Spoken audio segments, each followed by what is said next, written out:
असोनी संसारी जिहे गुरु वेद शास्त्र वादे भगवत वादे के नामे पांडव हरि के बना पुण्याची गुणा पवित्र पांडुरंगा प्रथम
मूर्तिमान ज्ञानेश्वर सोपान मुक्ताबाई ज्ञान कीर्तिवयवला देवाची वारी उमाचन बने ते मुक्तीच्या साधिये हरिमोखे मला हरिमोखमा पुण्याची कळना पुन्हा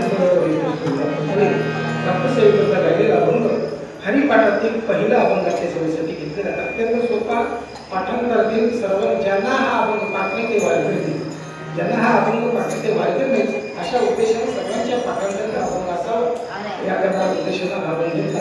विशेषतः आजचा एक कीर्तन फक्त 20 मिनिटाचा आहे. आपल्या वारीतल्या वाचांची कीर्तन किंवा मला नाही सर्व वेगळे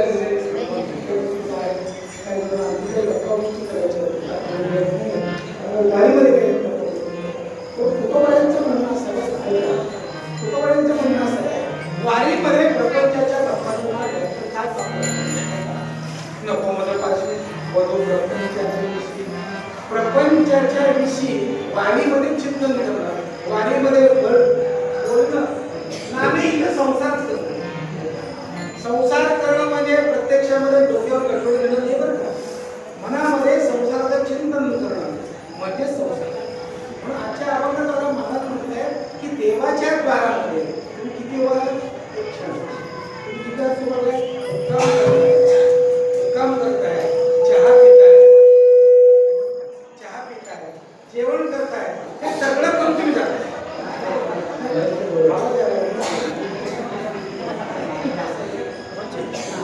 मुक्काम सुद्धा करतोय आपण जेवण सुद्धा करतोय चहा सुद्धा पितोय आणि महाराजांचे छंदोबा महाराजांचे छंदोबा कोणता आहे आणि आपला उद्देश काय आहे हे दोन्हीचं जर चिंतन जर केलं तर कुठल्या गोष्टीचं काय आहे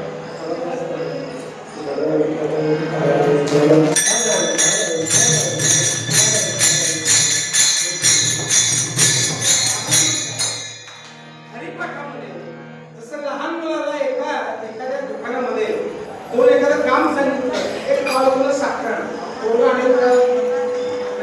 पोराला सांगायचं तू तुला जर पाव किलो जर साखर जर आणली नाही त्याचा मला समजलं नाही दररोजची माझी सर्विस आहे.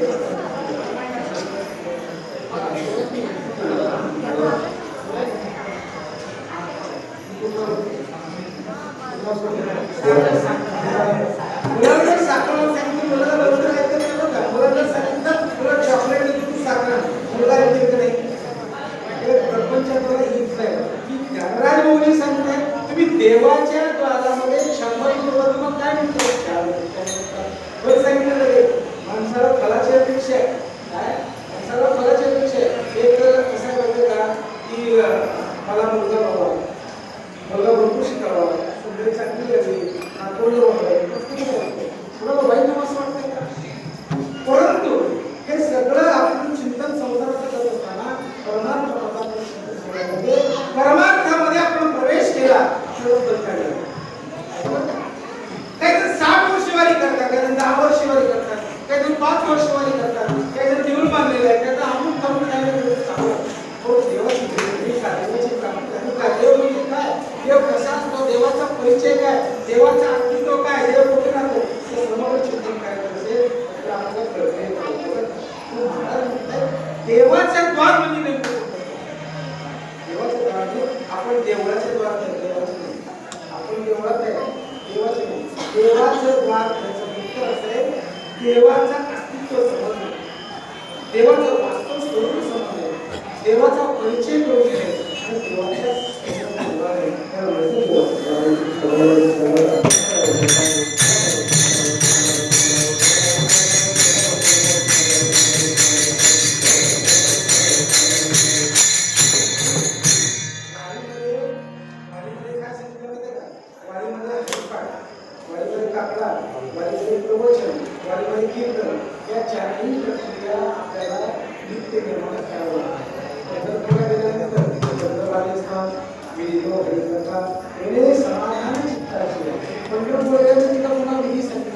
आपल्याला सर्व संस्कृती गाथ्यामध्ये सर्व कुठं काय करायचं काय सर्व आपण काय करतो सोयीस्कर फलाच्या दृष्टिकोनातून देव बनवतो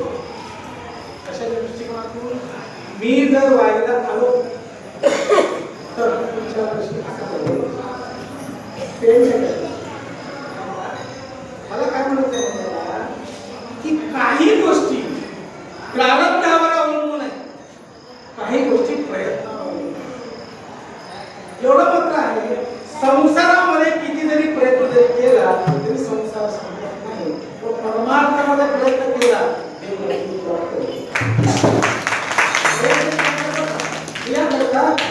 हळूहळू काळे काळे एकी वेळे मार्ग तू हाती तोपर्यंत निश्चित देशील. जसं मुंगी काय करते माहिती का, फळ अतिशय वर असतं, मुंगीनं वाट सोडली का, मुंगीनं रान सोडली का, आपण रान सोडली मुंगीनं मात्र मुंगीचा प्रयत्न सोडला नाही.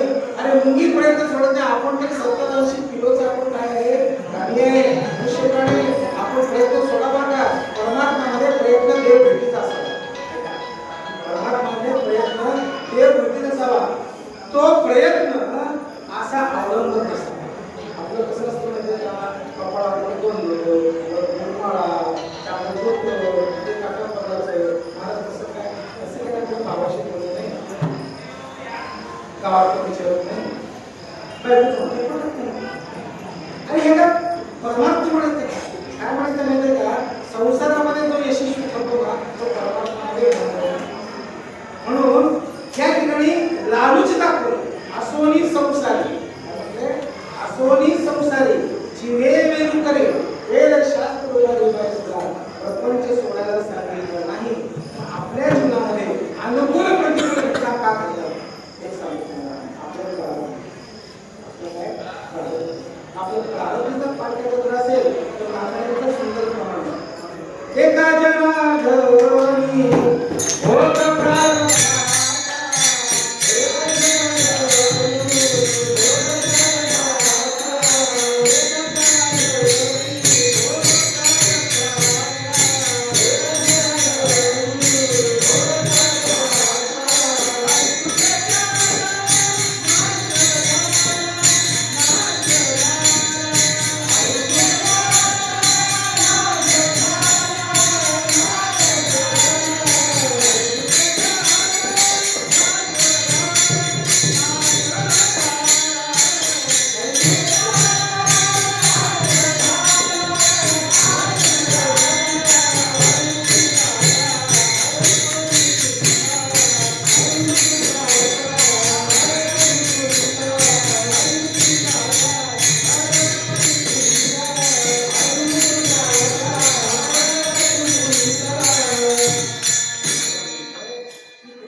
द्वापार युगाची पूजा ती कोण होती. त्रेता युगामध्ये प्रभू रामचंद्राच्या इच्छेकरता ती शूर्पणखा प्रभू रामचंद्राच्या इच्छेकरता होती. शूर्पणखा कोण होती, रावणाची बहीण. मी तुम्हाला रावण पण म्हणले, रावणाची बहीण. तुम्ही रावण नाही, रावण पण माहित आहे, रावणाची बहीण.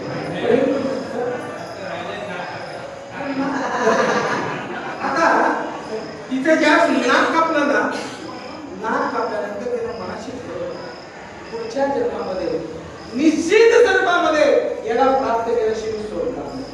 कोण म्हणते, राक्षस कुलामध्ये जन्मलेली एक राक्षसीन इच्छा करते की भगवान त्याची मला प्राप्ती हो. आपण कोणाच्या कुलाचे बरोबर आपण का बरं आपण चिंतन करून त्याचं निश्चित चिंतन करावं.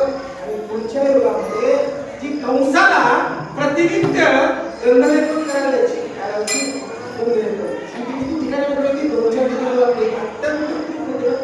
अत्यंत भगवंत कंसपदाच्या वेळेस आल्यानंतर त्या पर्टाची तरी भेट झालीच नाही. त्या आख्याने मला सांगायचं ते पुढल्या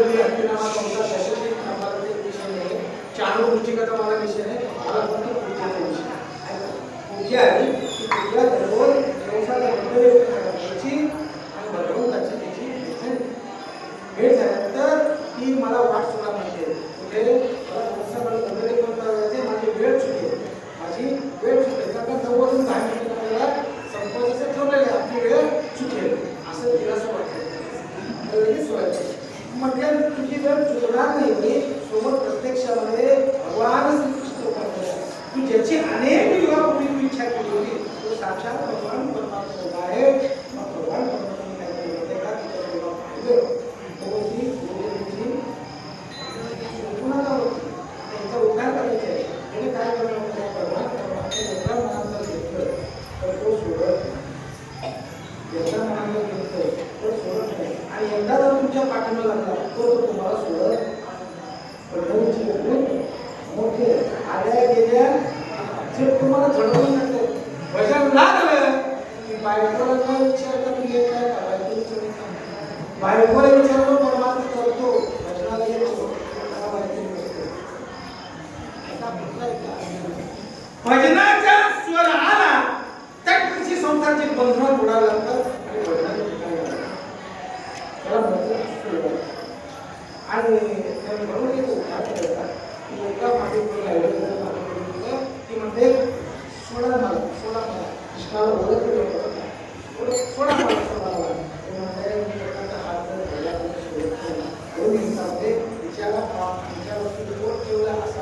तुम्हाला साधना करावी लागेल ती साधना कोणती असेल गाथा ज्ञानेश्वरी सगळं चरित्र आपल्याला काय करायला माहिती आहे का आपल्याला काही वाचायला नको काही ऐकायला नको फक्त काय पूजा केल्या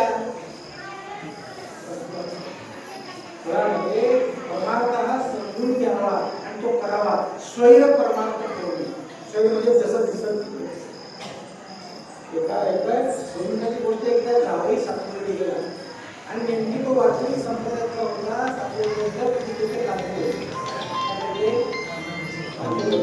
कांद्याबाईचा एवढा वास लागला सासूबाईचं जावईला सोडून आणि हा फक्त तुम्हाला मी भजे वाढले असते एकादशीला काय म्हणते तुम्हाला भजे वाढले असते एकादशीला अहो काय करावं मला तो एकादशीला दोघांचं एकादशी नावावर चालवलं का आता एकादशी मोठी वेगाची काही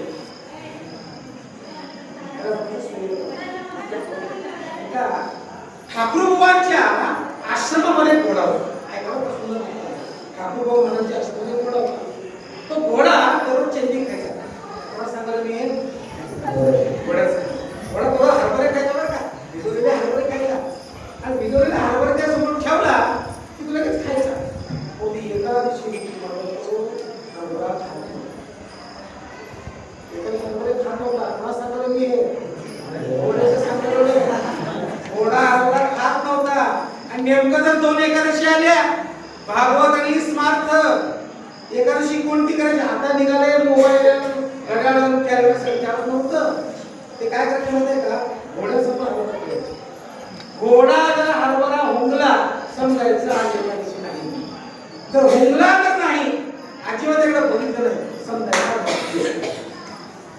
मला काय म्हणायचं त्याला दृष्टांत सांगा की संतांच्या सानिध्यामध्ये येणाऱ्या असणाऱ्या प्राण्यावरती सुद्धा परिणाम होतो मग आपण सुद्धा अशाची संगत करावी अशाच्या संगतीमध्ये राहावं आपल्याला देवाचं द्वार तुम्ही कोणाच्या संगतीमध्ये आलाय आता त्याच्या प्रवेश करायचे अंगणवाडीमध्ये तुम्ही अंगणवाडीमध्ये आहे अजून प्रक्रिया ग्रंथाचा अभ्यास नाही एक सांगतो 4 वेद 6 शास्त्र 18 पुराण 1180 उपनिषद विचारसागर प्रभाकर पंचदशी यासारखे प्रक्रिया ग्रंथ रामायण महाभारत महाभागवत भगवद्गीता हे सगळं काव्य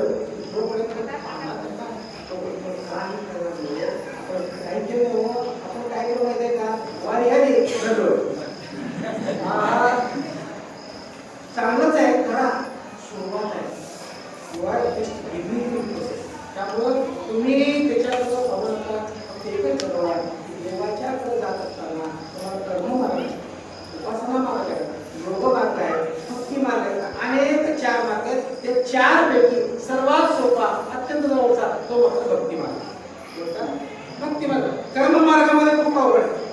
कर्म मार्गामध्ये तुम्हाला एखादा मंत्र जर चुकला, सरस्वती विराटी उपाय जर चुकला तर ते परिणाम भरपूर छोटं उदाहरण आहे. ज्यावेळेस कुंभकर्ण इंद्राची प्रार्थना, ब्रह्मदेवाची प्रार्थना करत होता, मला कुठलं पद आहे इंद्र कोणाकडं ब्रह्मदेवाकडे प्रार्थना करत होता. तो सर्व देवदेवतांच्या मध्ये म्हणजे चर्चा केली. जर ह्याला इंद्र पद दिलं कोणाला, रावणाच्या भावाला, काय होईल? काहीतरी होईल, कमी असते. म्हणून पोस्ट बघून दे, मतदान करताना बघून करा. जिथं काय झालं माहिती आहे का, त्यांनी सरस्वतीला आज्ञा दिली की त्याच्या जिभेवर जाऊन बस. जीभ जड झाली, ते इंद्रपद म्हणतो. इंद्रपद होईल ते 6 महिने झोपतो, 6 महिने लागतो. कुंभकर्णाचं आपण काय करतो, 12 तास झोपतो, 12 तास जागतो. आपण कोणाला मी म्हणत नाही, जे जास्त झोपाळ असतात ना ते कुंभकर्णाच्या वंशजामध्ये कर्म तिने काय केलंय, कर्म करत असताना थोडं वर्म चुकलं, त्यामुळे त्याला झोपावं लागलं. तसं आपल्याला जीवनामध्ये झोपायचं नसेल, कर्म मार्ग अत्यंत अवघड. कर्म मार्ग यज्ञ याग हे सगळं मार्ग अवघड आहे. कसं माहिती आहे, यज्ञ करायचं असेल ना, सोन्याच्या नांगरांना अंगावर खेळावं, तशा ग्रंथी ब्राह्मण बोलावा, तुपाच्या दारात सोडून द्या, तिच्या सोन्याच्या दाराची तुपाची दार सोडावी, तुपाची गीर घ्यायची किंवा आपल्या त्यावेळेस ती यज्ञाचा फल मिळतं, तो मिळत नाही, आपल्याला तूप मिळत नाही. त्यामुळं त्या कर्म मार्ग अत्यंत अवघड आहे. भक्ती योग मार्ग आहे. योग मार्ग कसं खाली डोकं, आता एवढे लोक रस्त्यावर चालले, डायबिटीस कमी झालाय का? डायबिटीस तर कमीच होईल. का कमी होईना? टेन्शन जास्त आहे. कशाला टेन्शन आहे?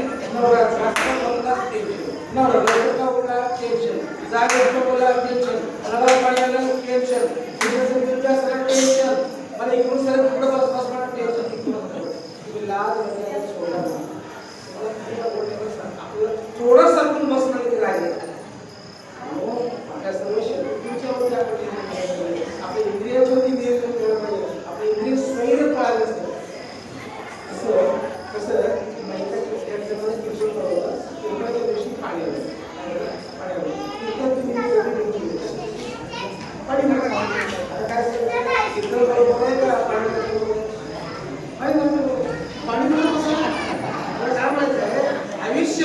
आयुष्यभर आपण किती कष्ट करणार आहोत, कष्टाची थोडी सीमा कष्टाची सीमा सर्वात सोपं की भक्ती म्हणजे काय? भक्ती म्हणजे काय? मायेचा संकल्प करणे, हे दुसरं करणं, तिसरं करणं, चौथं करणं. वाहिन्या दुःखाची केवळ पाठीमागं असं होतं, पुढे असं होतं, आता होतं, मग हे करून पुढे म्हणतात पाठीमागचं काय सांगू नको. आमच्या घरामध्ये सोन्याचं दूध आहे, आपल्या भाड्याकडून आपल्या घरामध्ये पाठीमागचं काय सांगतो म्हणजे वाहिल्या दुःखाची केवळ भोगण्याचे पण तुम्हाला सर्वात सोपं आहे. दुकानात घालून संसार देवामध्ये सतत भक्ती आणि भक्ती करत असताना कुठं बघायला पाहिजे, देवाच्या राजावर पाहिजे. आवडीचं पाहिजे देवाची एक बारी देवाच्या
आपण एखादी मुलगी बघायला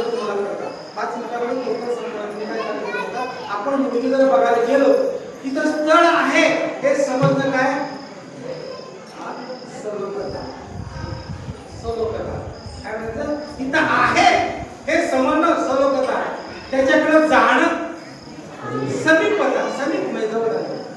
स्वरूपता म्हणजे हिला बघितल्यानंतर खिशामध्ये स्वरूपाचं ज्ञान. स्वरूपाचं ज्ञान करण्याकरता बऱ्याच ठिकाणी सांगतात अगोदर दिसते चंद्रमुखी विक्रांती ज्वालामुखी आग होते. हे सगळं माहित आहे. काय स्वरूपता, समीपता, स्वरूपता, संयुक्त म्हणजे ही आल्यानंतर दोघे एकत्र होतात. किती सोपं आहे, किती अवघड सांगणारे लोक. मुक्ती म्हणजे काय, मुक्ती म्हणजे काय, ज्याला बांधलंय तरी मुक्त व्हायचंय. तुम्हाला बांधलं जर नसेल मुक्त व्हायचं काय काम नसतं. तुम्ही कशाला बांधलाय, घराला बांधलाय. तुम्ही कशाला बांधलाय, नोकरीला बांधलाय. तुम्ही कशाला बांधलाय, तुमच्या अहंकाराला बांधलाय. तुम्ही कशाला बांधलाय, बिझनेसला बांधलाय. तुम्ही बांधूनच मिळणार काय झालं. परमात्मा आणि त्याच्याशिवाय आपल्याशी अनुसंधान साधण्याकरता अत्यंत सगळ्या लोक सांगितलं आणि मोठे म्हणा आणि मोठे म्हणा पुण्याची म्हणा पुण्याची म्हणा कोणीही करू शकत नाही. तेवढं आम्हाला तुमचं पुण्य वाढलं आहे. आणि त्याच्या अंतःकरणामध्ये त्याच्यावर पुण्याचं भांडवल आहे ना, त्याच्या घरामध्ये कोणत्याही प्रकारच्या जीवनाचा प्रवेश होत नाही. त्या ठिकाणी आनंद असतं. आनंद प्राप्त करण्याकरता आपण एकच केलं पाहिजे, भजन केलं पाहिजे. ते कसं केलं पाहिजे,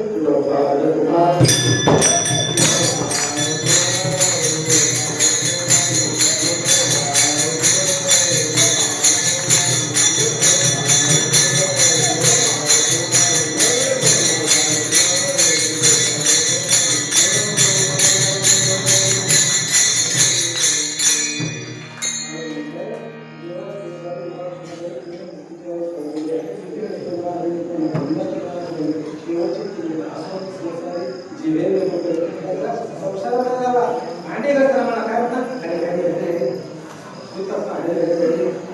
म्हणा ना, मनुष्य म्हणा, संसार म्हणा, कोणाचं पण नाव म्हणत सतत म्हणलं पापाचा नाश होतो आणि पुण्याच्या संख्येद्वारे जीवनामध्ये विकास होतो. म्हणून तुझी साक्षात पुरावा काय, त्याचा पुरावा काय, पहाटे पांडव तरी त्या देवाची नित्य आठवते. पांडवानं अखंड देवाचं नामस्मरण केलं. देव स्वतः असतो.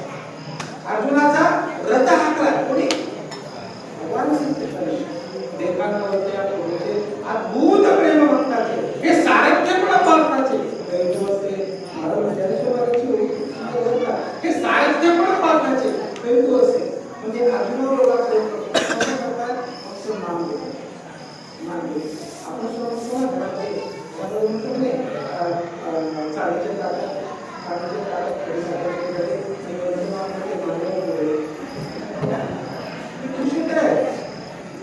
त्याचं नाव घेतलं. तुम्हाला इष्टिट होती की नाही, मीटिंग नेहमी 50% नाव घेतलं. 50% देवाचं नाव घ्या. 50% इथं घटस्फोट नाही, वाटणी नाही, प्रकार काही नाही. इथं फक्त देवाचं नाम घेतलं. देव तुमचा जर झाला तर तुमच्या घरामध्ये राहतो. या लोकांना आढळणे देव गेला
कृत्रिम आपण याचं पार पडले सर्व माझी विनंती असणार मला मिळत नाही मला एक सांगतो वारीमध्ये जेवढं मला आनंद घेतला आहे मला आनंद घ्या गलबीमध्ये इतर घरामध्ये बायकोच्या तालावर नाचत असताना त्याच्यापेक्षा या ठिकाणी राम नाचा भरपूर आनंद घ्या भरपूर अभंग म्हणा गोविंद म्हणा आणि पंढरपुढे गेल्यानंतर तिथे मात्र भगवंत असं होऊ नका तो भगवंत कुठे आहे तो भगवंत कुठे आहे तो भगवंत कुठे आहे कुठे चराचरामध्ये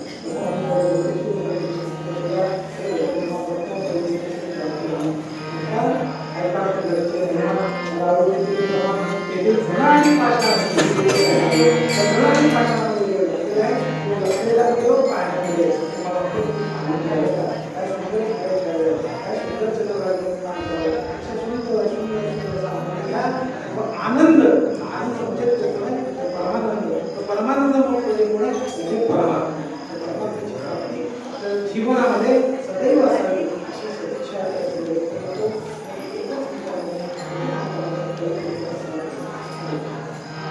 ज्ञानदेव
Hare